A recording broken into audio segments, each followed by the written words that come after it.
What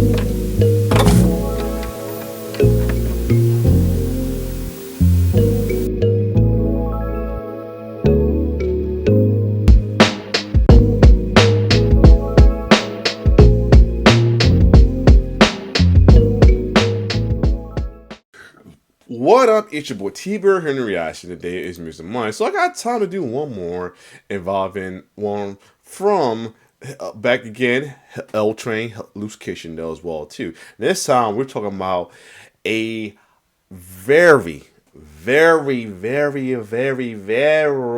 talented hip hop drummer who's known as the Human MPC as well too. That is the and from my hometown of that, who actually saw in person a couple of times though at a known festival at my hometown, selling DJing and selling records. That's none other than the one and only legendary and future Hall of Famer if Bruce ever get drummer of and in future if this group ever get drum put in the Hall of Fame, which they should. The well-known drummer of the infamous hip hop band The Roots, Questlove as well too. Or question with a question mark spell. Anyway, Questlove been and a lot of bands, was known from the Stetsasonics, but later on the Roots brought it back as well too, and it was backed by the drumming skills of one and only Questlove as well too, man. And to this day, he not only does stuff for the Roots, he also done drums for everybody else from D'Angelo, Erykah Badu, and many others being the drummer of part of the lead as Roots, along with Questlove being the band for Jimmy Fallon's Love show for both shows as well as that though. So other than that though, let's get to know the well-known Human NPC Questlove in this video called How Questlove Unlearned Perfection to Make the Roots Tick. Let's get it. You can't tell the story of modern hip-hop, neo-soul, or even late-night TV without talking about Questlove, one of the most recognizable drummers of our time. From his first gig at 12, to busking in Philadelphia, to building the Roots, and helping define the Soulquarian sound. That's crazy. It'd be crazy he was like drumming in Strong Street. I probably came across him not knowing that was him back at the time as well too. Well, probably the Afro, yeah, but earlier on, if you saw his early picture, he used to have like short dreads and stuff like that. So, locks. All the way to becoming the heartbeat of one of the biggest shows on TV. But what set him on this path? And how did one meeting with Dilla completely rewire the way he played? To find out, we need to go back much further than organics or voodoo.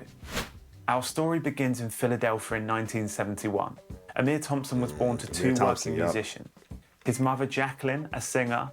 His father, Lee Andrews, a doo-wop frontman. My father was Lee Andrews. He was a doo-wop singer. Ooh. Okay. When I was born in the 70s, there was a nostalgia period for oldies doo-wop, and so I grew up in a backstage environment watching acts that were big in the 50s having a revival period. And a young Questlove wasn't in the crowd. He was side stage, 2 years old, taking it all in. I grew up at the age of 2, backstage, watching. And that fro back then, too. Frankie Lyman's Teenagers, and Rapperanda and the Delrons, and Johnny Maestro on the Brooklyn Bridge. It wasn't just the music he was taking in. His father was giving him a full-scale crash course in show business.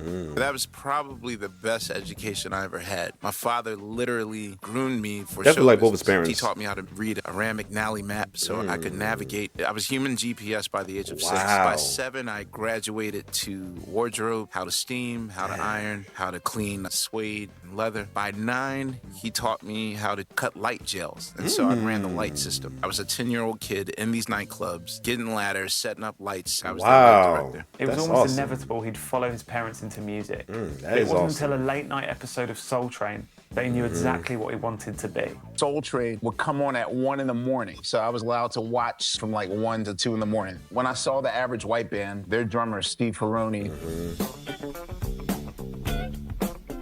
My mom loved them too. The lone black guy in the group. I was just transfixed, and I was like, that's what I want to do. By Christmas of '78, 7 years old, he had his first real drum kit and a new obsession.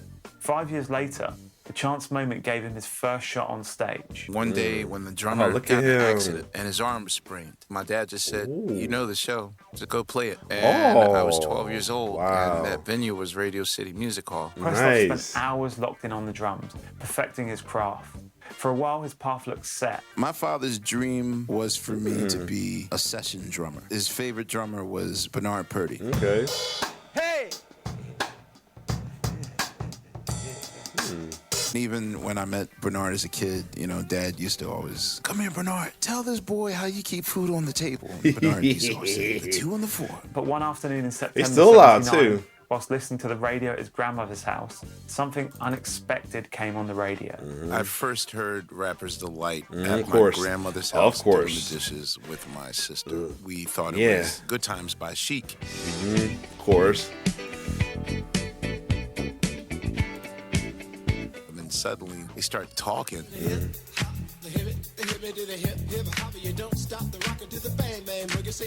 We didn't know what to make of it. I decided to run upstairs, get my tape recorder. I'd spent at least the next hour committing to memory. At least his pop is still alive. He passed away in 2016 though, but his mom is still alive as well too, and she was with him when he got that first Oscar. That's right. I almost forgot. My man got a Oscar. Yep.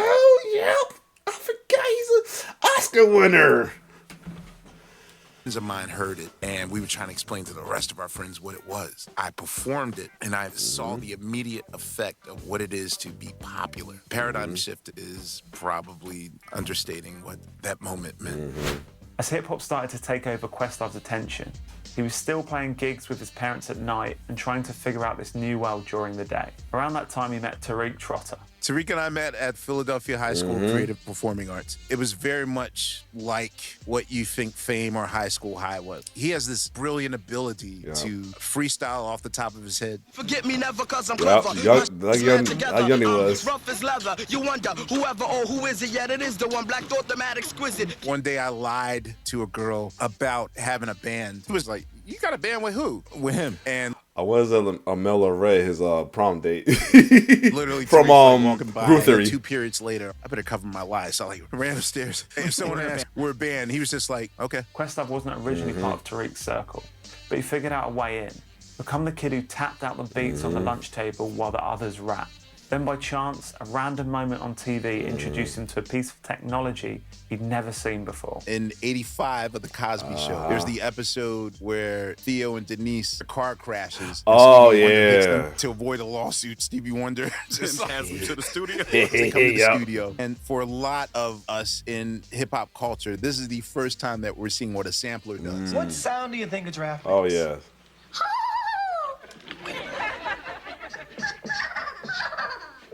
Not knowing that was a sampler back then, though, man. Because C1 had every damn equipment you can think of before you knew it was. When you see him before, man, it was just. Dude was a mad scientist, man. So you know he had a piano, a move machine, not know the sampler at the time. It was just something that makes sounds, and that's what. So yeah. Got you in my synclavia. The second he saw Stevie trigger those sounds, he knew he needed that box Oh for yeah. himself. At Casio, That's they Casio. have a device called the SK1, which has a 3-second sampler option. So, of course, I got one. I wonder if that's the one or the one my brother got.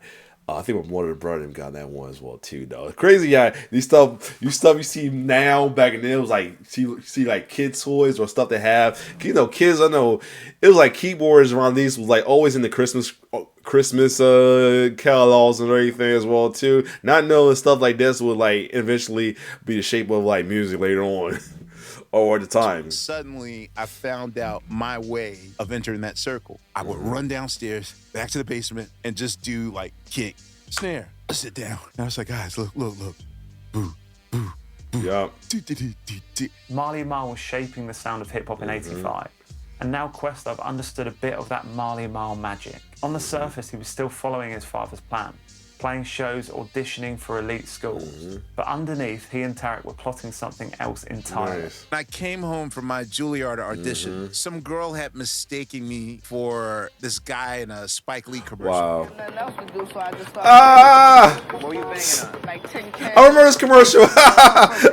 He do like him. I remember this commercial though. He do Loki look like him. The bucket one day and said got more sound. We kind of had that eureka moment like, wait, why don't we just do that? Cut to us busking on South Street in Philly just to see if we could do it. We made $120 in 3 hours. And so because of that, it was like, oh, we got to do it again. Every week they'd head down to South Street to busk, building chemistry and slowly earning crazy. We did see them and not know who they will be later on. So, after a few sessions, because I went to South Street as a kid though, as well too. My mom and my brother, Josh Abrams, heard what they were doing and wanted in. He hears about Josh Abrams, the original member, and all that stuff. He's like, "So y'all gonna do it again next week?" I was like, "Yeah, we're gonna do it." He's like, "Can I come?" So he picks me up, and I see his upright bass in the back. He's like, "Yo, I got the station wagon. Bring your real drums out." As their setup grew, so did the crowd, and the chemistry only got tighter. By '92, word had started spreading about the band on South Street, and that growing buzz presented them with their first real break in the unlikeliest of venues. But we get an invite to play strip club called the Princess Lounge. 5 seconds in, their jaws just drop. Because it was just the novelty of seeing someone create with their hands in real time. At the end of the night, the host of the show, he's like, "Yo, I'm AJ Shine." And he's like, "Yo, I want to get y'all in the studio." AJ Shine wasn't just a random host. Questlove called him the Stretch and Bobbito of Philly. And he became the first person willing to give the band proper studio time. When we were going to the studio, I was getting my records and my samples ready. They were like, "Wait, what are you doing with the records?" I was like, "We're going to make a song, right?" It's like, "No, what I saw y'all do in the nightclub, that's what y'all should do." I wanted to show off my intelligence of samples and all that stuff. And now you're like, I got to be the drummer in the studio too? There was only one issue with this live approach. They didn't actually know how to write songs yet. We never wrote a song together in the studio. And just with like seconds left on the clock, I happened to be listening to Steve Ferrone and Alan Gord bass and drum solo on the 18-minute version of the Average White Band's Pick Up the Pieces.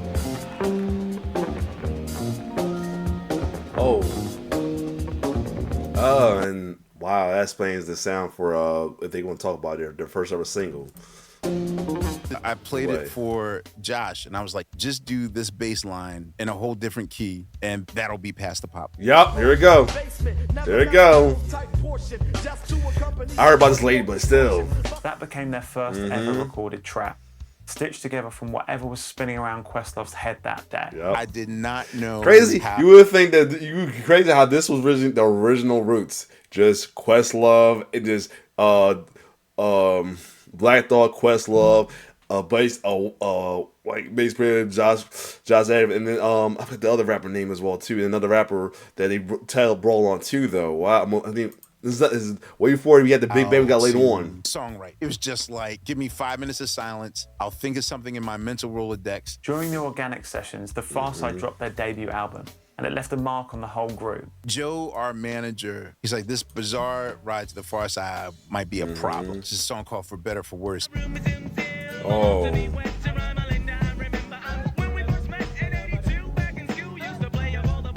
I listened to it. For some reason, the Fender Rhodes just sounded like brand new, as if my dad didn't have a Fender Rhodes inside of his house. It sounded like you were being immersed underwater. I was like, yo, we need that sort of sound in our group. The crazy part is the person who could give them that sound was already close by.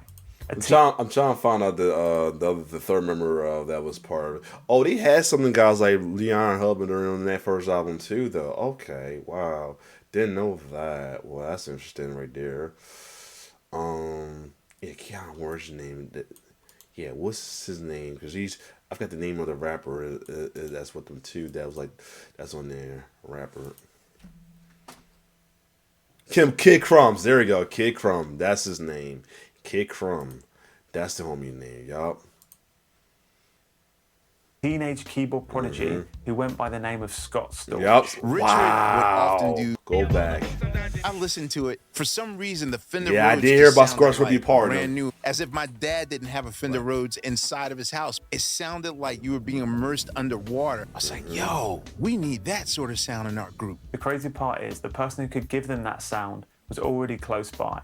A teenage keyboard prodigy who went by the name of Scott Storch. Look at Richard him. would often do these music projects. They would write government grants to get funding to teach neighborhood kids how to make beats. There's this white boy, and you ask him to play any song, and he would just play it. I played him For Better For Worse, like 10 seconds. now play. And he would just do it, and that's kind of how Scott Storch joined the Roots. And the circle kept growing. First came Malik B, a friend of Tarek's whose voice quickly became part of the group's identity. Alongside him, Josh Abrams and Leonard Hub Hubbard shared bass duties, rounding out the first real Roots lineup. So that's why the album was organic.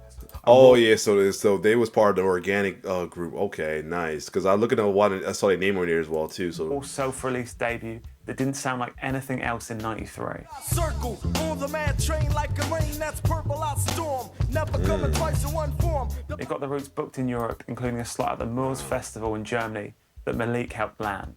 They pressed CDs, sold them overseas, and built a reputation far beyond Philly. And that buzz paid off. By the end of '93, the Roots signed with Geffen, setting the stage for their first major label album. With a bigger budget, they moved into a much bigger space. We're going to record this at the legendary Sigma Sound Studios in Philadelphia. This is where David Bowie, Teddy Pendergrass, Patti LaBelle, we recorded. If you were a Philadelphian, you recorded at Sigma Sound Studios. But even in a state-of-the-art studio, the Roots were still figuring out how to write songs. Their process was still instinctive and jam-based. Rich was like, you guys should actually get in the practice of writing songs. And we never rehearsed. We decided the Sunday night before we go in the studio, we'll go and see what jams we can come up with. And I believe Adore happened to be playing. Oh, wow. That's that joint. And then Tariq just started singing like. Oh, Slide to Me, yeah, this joint, yes. We meant it as a joke, and then our manager was like, yo, that's dope. That joke became silent treatment. And this pattern kept happening. Ideas arriving by accident from the most random places. There's a thing that Letterman used to do called Stupid Human Tricks. All right, ladies and gentlemen, it's time now for a little something we call Stupid Human Tricks. Folks from all over the United States, they come and they show their little peculiarities and their little oddities with us here tonight. He had this guy on with these long-ass dreadlocks, and he was a black guy playing bagpipes. Is that... Don't tell me that's Scratch! I told my manager, and Rich did the, no, please don't say it was Rufus Harley. I said, yeah, Rufus Harley. Wow. Rich was like, he's from Philadelphia. We should put him on the record. We spent about an hour just recording his parts because Do You Want More is in C minor, and I think his bagpipe was tuned a whole key lower. Wow. It wasn't digital. He low-key looked like Scratch. Wonder that's his father, because he looked like Scratch. Time yet, so we had to like very speed it down. Wow. And just like that, the album's title track had this wild new texture. Bagpipes drifting in and out of the whole record. Across the album, you hear these flashes of brilliance everywhere. Beatboxer Razel trading shots with Questlove on the drums. Yep. Come on. Philly poet Ursula Rucker closing the record with a spoken word piece. Spirits will later wash away all traces. Oh yeah, Dice Roll on the squad too. But away from the music, things were very different. Questlove's home life was quietly collapsing, with his mother announcing that she was leaving his father. She announced to me that night that it was over, and she was probably going to leave in a week. Instead of going home, he stayed at the studio as long as possible, burying himself in drums, microphones, tape machines, learning the chops that would stand him in good stead for the future. Between Organics and Do You Want More, the band figured out how to make records, and that evolution set the stage for the next shift, a sound that completely rewired how Questlove thought about drumming. By the time the group sat down to make album 3, the conversation around their sound had shifted. Their manager, Richard Nichols, was the one who broke it to Questlove. He basically is breaking to me that Tariq and Malik want to make this album more traditional. I don't know how to make a real hip-hop album yet. I brought an SP1200 and Kilo Saunders. I was just like, I need a crash course. I want to be Pete Rock by the end of the week. Teach me how to sample, how to chop, all that stuff. To help shape the new direction, they pulled together a loose group of producers, but that came with its own problems for Questlove. In the circle was Kilo Saunders, Mel, Chaos, myself, and you know, the members of the Roots. Kamal is starting to work on stuff. So everyone's just starting to make their own beats. And I'm like, wait, do I get a say in what winds up in my own record? Up to now, Questlove had been the one driving the sound.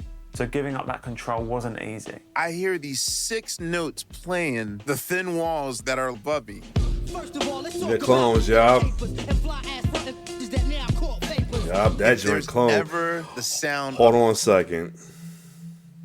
I'm like, oh yeah, clones are out. Yeah, Kilo. I look at him did that. Kilo did that joint, yo. He did his thing with that joint. Anyway, let's keep going.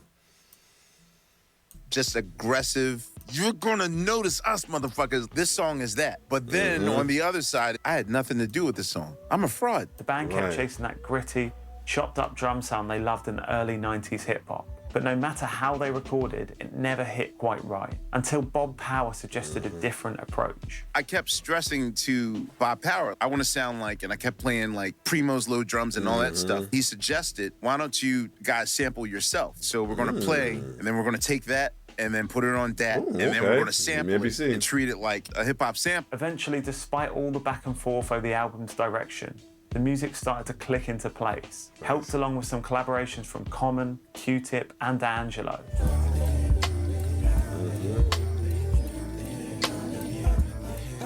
But at the same time, Questlove had already crossed paths with a force that completely changed the way he thought about drums and production. Jay Dilla. The first time he heard a Dilla beat on Slum Village's Bullshit. Got yourself together. I'm bullshit. I got cash, you broke, still I'm bullshit. Listen. It stopped him in his tracks. I'm hearing the vibration of the kick drum. It was the most life-changing moment I ever had. Like I had to get out of the car. This part is normal. It sounded like the kick drum was played by like a drunk. I gotta check that out. Then he got a video for Dick Dilla. I don't think I checked it out yet, or did I? And I was like, what the hell is that? That moment made him rethink everything he'd learned behind a kit. Not long after, he got hold of the full Fantastic Volume 1 tape, and he knew he needed to meet Dilla. I just became an apprentice at Dilla University, requiring me to start from ground zero. Dilla opened up an entirely new world for Questlove. Nice. A new clique of musicians, and the spark that lit the next Roots album. All right, quick break before we get into the next part of the story. At Loop Kitchen, we cook up sample packs inspired by that raw, soulful energy you hear all through the Roots music. Full, nostalgic compositions you can chop, flip, and turn into your own thing. Yeah, he sounds coherent, so it's good. I'm like tempted to cop one. He's cool. I just gotta get back into it though, because I've been like.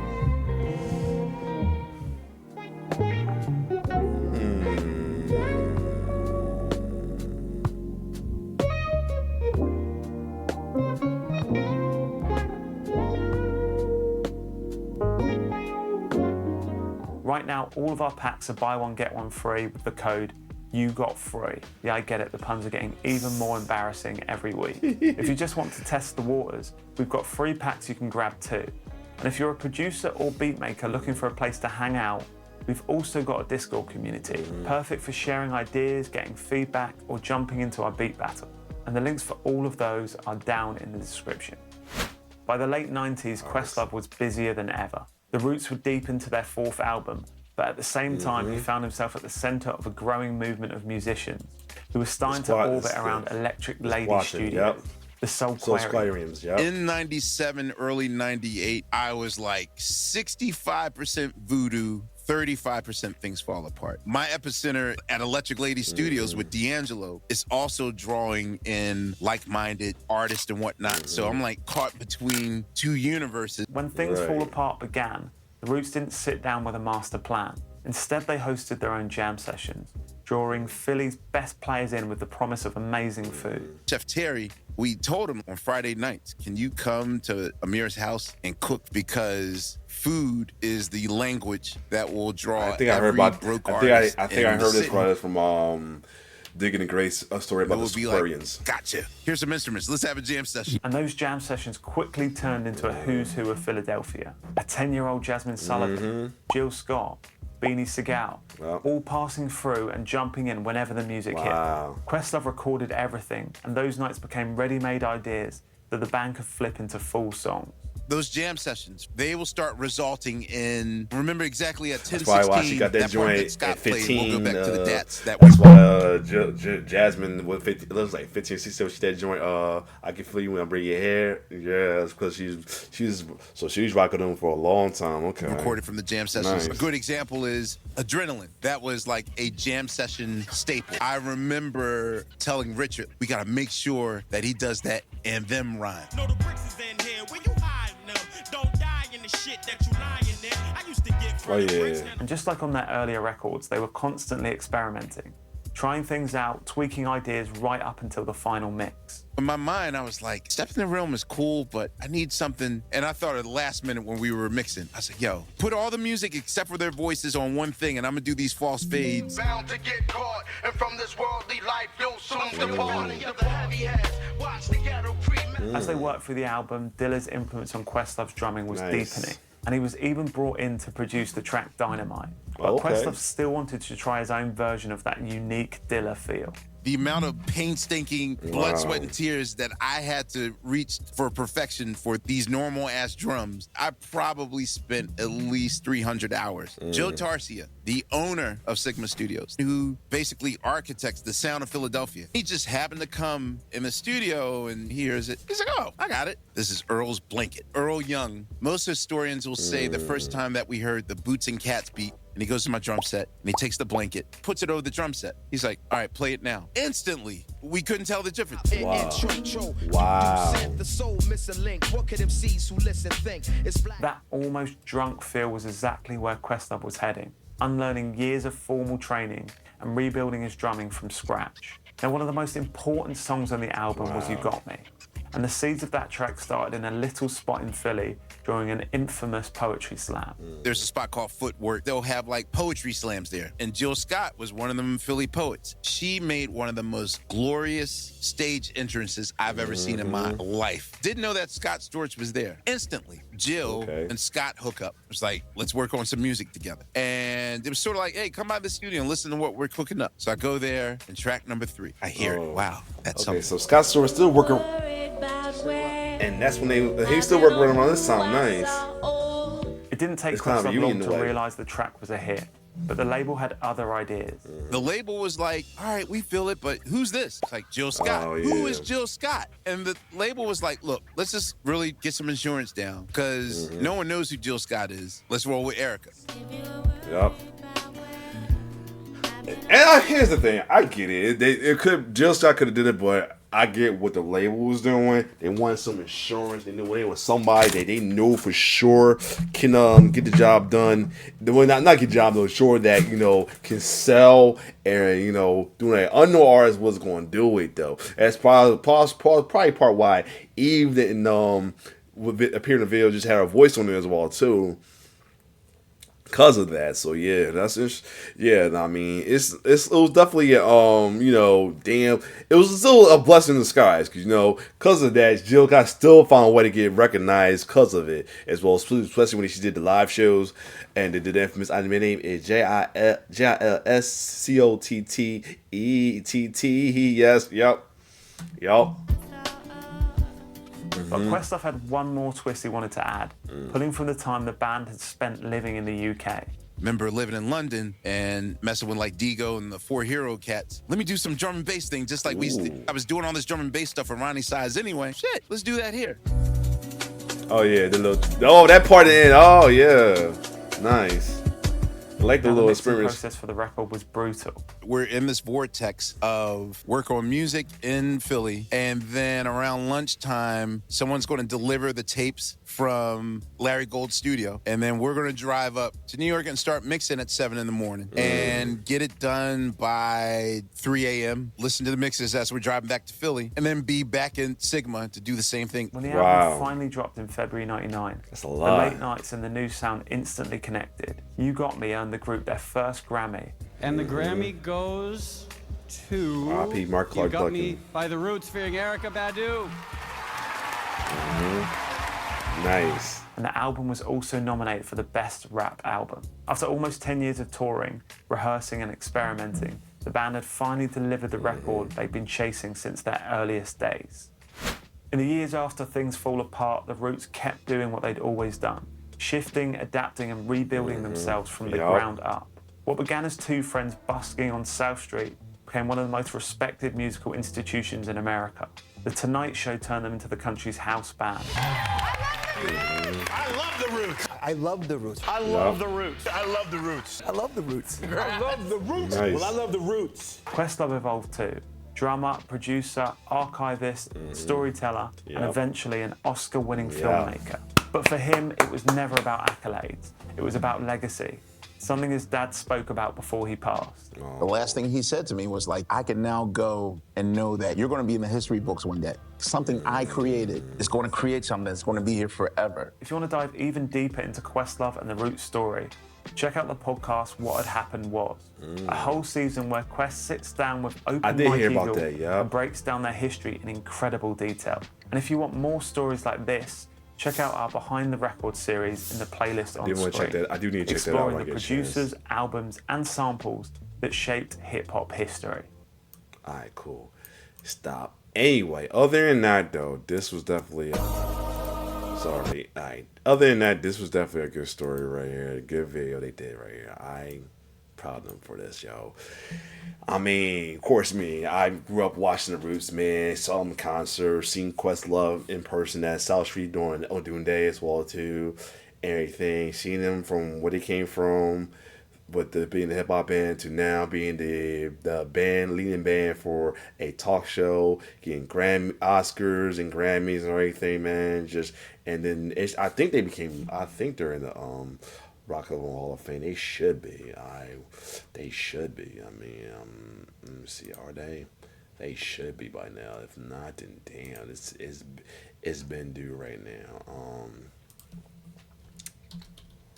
Not yet. They need to be soon. Other than that, though, if you like my reaction to this, like, share, subscribe to my YouTube channel. It's your boy T-Bird signing off. One love.